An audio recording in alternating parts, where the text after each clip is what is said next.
I don't know about you, but I love a good challenge. There is something about the word challenge alone that makes me want to put my best foot forward and really succeed at it. So I put together a 5-day reset to a healthier you.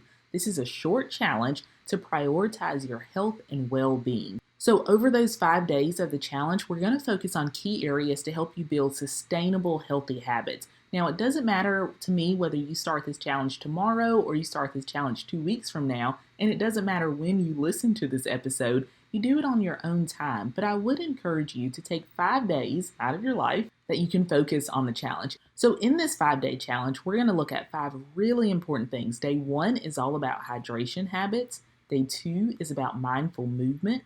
Day 3 is about nourishing your body.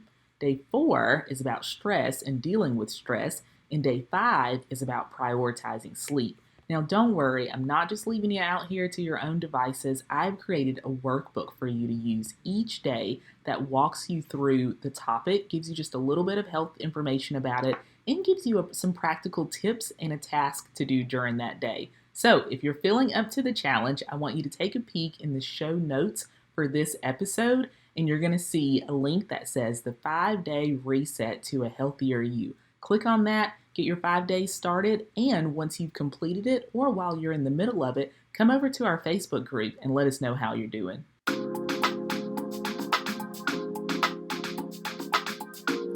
Are you a busy woman who prioritizes everyone else's health above your own? Do you have questions about your diet, exercise, or how to prevent or treat certain health conditions? Are you always Googling health questions that you forget to ask or are embarrassed to ask your primary care physician? Girl, do you even have a primary care physician? Well, welcome to Headed to Healthier.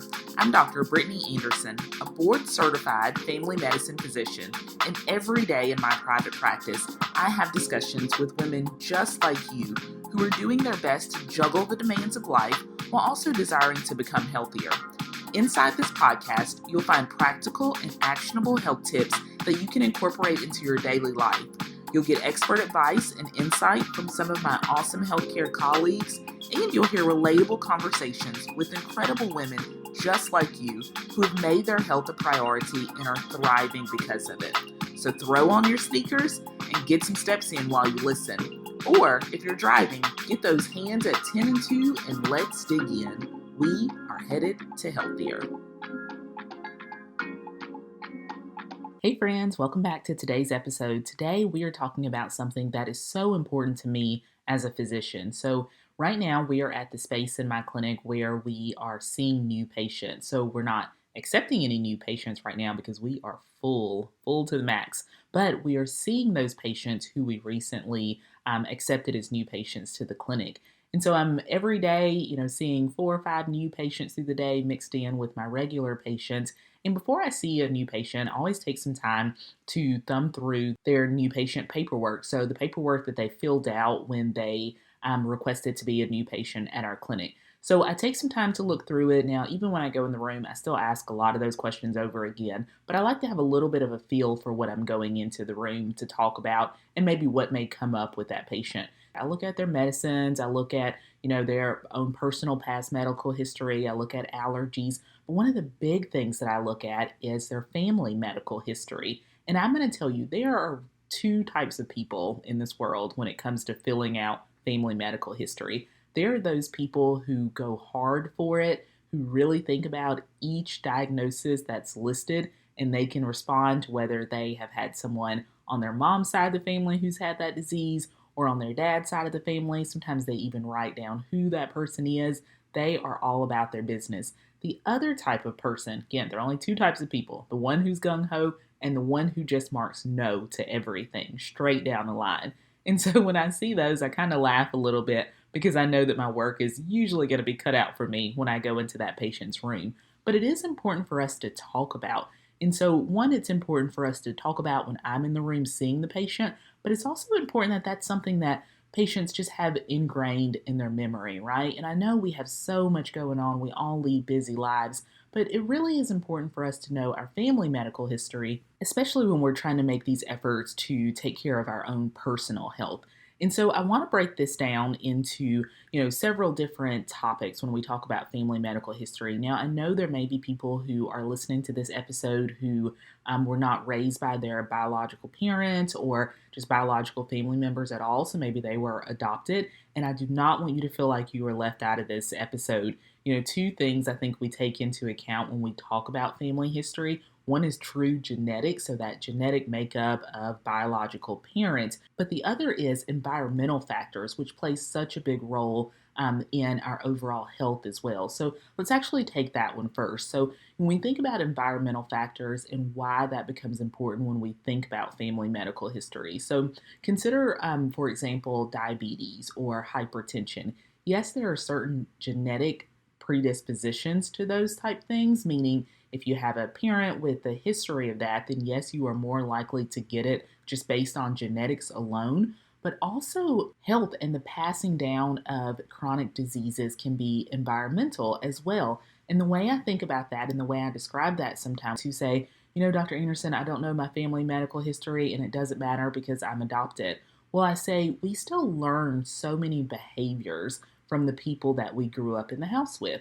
So, whether we grew up in the house with our biological parents or not, we learned their eating habits, we learned their cooking habits, we learned their exercise habits, we learned just their general lifestyle habits. And so, if you grew up in a house where there were 3 meals a day and healthy snacks and everyone went for a run in the evening, then you were likely to develop those same habits when you go into adulthood. Or if you grew up in a house where there was extra salt added to everything that was cooked, and then salt was added to everything at the table, there was bacon at almost every meal, then you're going to develop those same habits most likely. Now, there certainly is a way to turn those things around and to realize that, hey, this isn't how I can live my life. But a lot of times we take on those habits of the people that we grow up with, and that can put us at higher risk for hypertension or diabetes. Or it can also play a big role in just us being generally healthier because we grew up in a healthier lifestyle. So I don't want you to think that genetics alone is the only thing that becomes important from our family medical history, but genetics is really a big part of it. So think back to that sheet on the paperwork if you've ever filled out new patient paperwork or maybe filled out information for new health insurance or anything else like that where you may have been asked about your family medical history. Usually, in my clinic, for example, we break it down into diagnoses. And so you may see a long column on one side that has just a bunch of diseases listed. So you may see anemia, anxiety, high blood pressure, depression, diabetes, breast cancer, colon cancer, history of heart attacks, stroke, dementia, all types of things listed on one side. Then another column that says, mother or mother's family, and then father or father's family. And again, some people either go straight down and mark no and just draw a line to everything, but some people actually go in, like I said before, and will write in, aunt or mom's sister or dad's brother.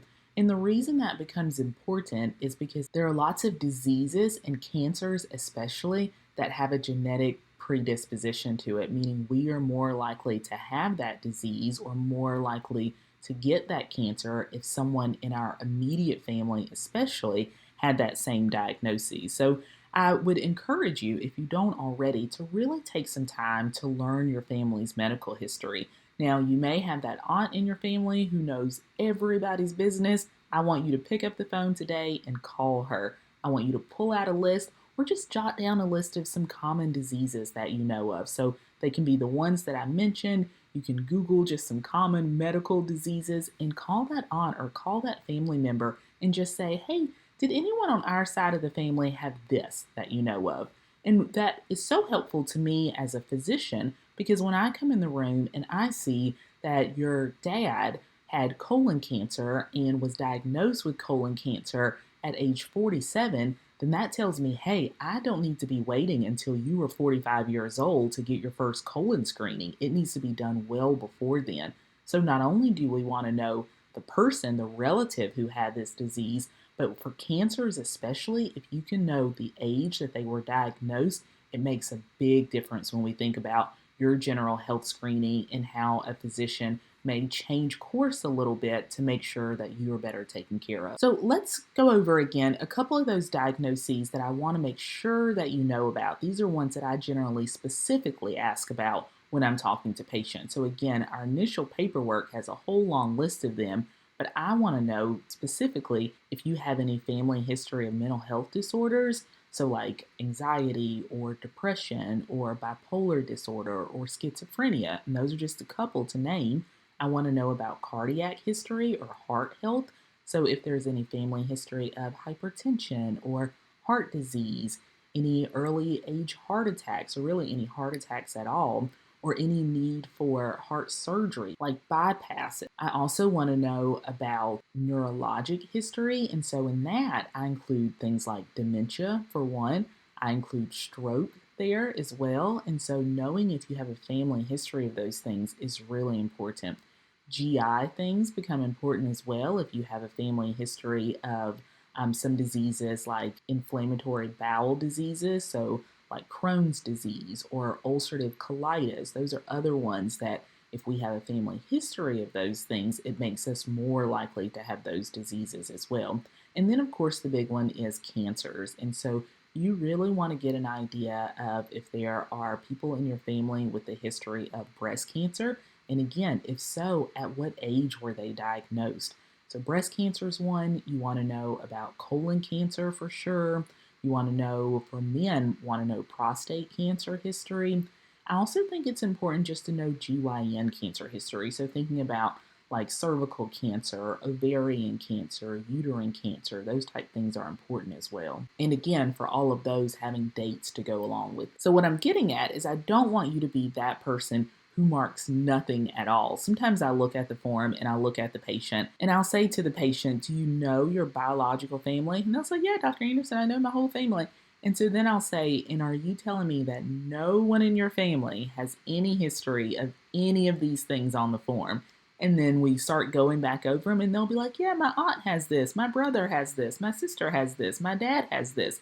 And I'm thinking, what happened to the paperwork? Why didn't you fill this all out on the paperwork? So I'm begging you not to be that person, all right? So you want to make sure that you know your family medical history and go as far as you can with family. So no mother, no father, if you can, and then also no siblings as well. And so especially if you've got older siblings, but really siblings in general, you want to know if you can push up to grandparents as well, so both maternal and paternal grandparents, and then also aunts and uncles. So if you can get me siblings, parents, aunts and uncles on both sides, and grandparents, then you have done an incredible job of pulling together a family medical history. But what's important when you know these things is not just that you keep them in the back of your mind, but that you write them down somewhere. If you write them down and you start that task, then you can pass that on to other members of your family. So you can pass it on to your siblings, you can pass it on to children, and that allows them, one, to be able to share that with their own personal physicians,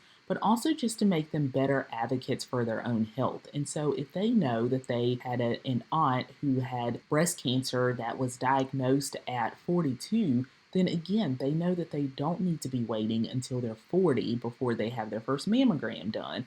And so this is something that you can do not just for your own health and for your own future well-being, but something really that you can pass on and share with other family members to ensure that they are able to advocate for themselves and to be their healthiest selves as well. So here's what I want you to do. Like I said before, either find that aunt who you know has this information or talk with your parents, cousins, whoever it is that you need to talk to, but make yourself a chart and split that chart up into your mother's side of the family and your father's side of the family. And then just start going down the list and making notes of anyone who has certain diseases that fall onto your list that you want to know about. And the next time you go into your doctor's office, I encourage you to take that list with you. You two may sit together and realize that there are some things that are there, like heart disease or like strokes or things that are mental health related, that if your physician, your primary care provider knows those things, it helps to kind of tune them in a little bit so that if you were to come in one day and you've got XYZ going on, they're able to look back in the chart and say, hey, he or she has a family history of this. I really need to take this into consideration when I'm thinking about kind of a list of possible things that could be going on. So genetics plays a really big role in our own personal health. So I want you to not just think about, something that happened to your parents or your grandparents as something that's in the past, but I want you to consider it as something that could be a clue to your overall health and your future as well. And so just making sure you know those things is important. And again, if you are adopted or you don't have much history about your biological family, that's okay. I still think it's important to be able to list, and even if you say adopted, but my adopted mother had diabetes, adopted, but my adopted father had, an early heart attack, because those things again make us think, make me at least as a physician think, okay, even though this person is not genetically predisposed to have this thing because they have no genetic relationship to their adoptive parents, they still grew up in the environment around them. And so I at least need to take into account kind of some lifestyle things that they may have developed from this person who had this chronic condition, and start talking with them about that thing to make sure that they are not taking themselves in that same direction.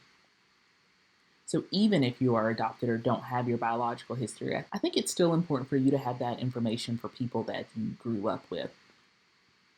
Now, here is the part that I really want you to hear about this discussion, is that family history plays a big role in our overall health. You can be someone who runs marathons, every month or so. You can be someone who eats healthy breakfast, lunch, and dinner, and you have reasonable snacks in between. You can be doing all the right things, but sometimes genetics just takes over.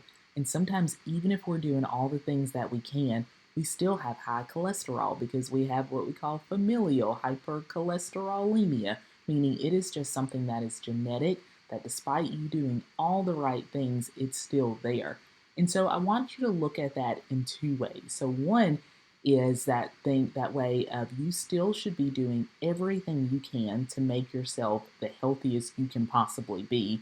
But I don't want you to beat yourself up too much if you still end up with one of these diagnoses, right? I want you to take it with a grain of salt and say, all right, this is genetics. Let me figure out what I can do about it, and I'm still going to live my healthiest life. The other part of that I want you to think about is that, when we think about the environmental part of it, even if we grew up in a house or a family where we weren't all as healthy as we should have been, that doesn't mean that you have to take those things into your adulthood.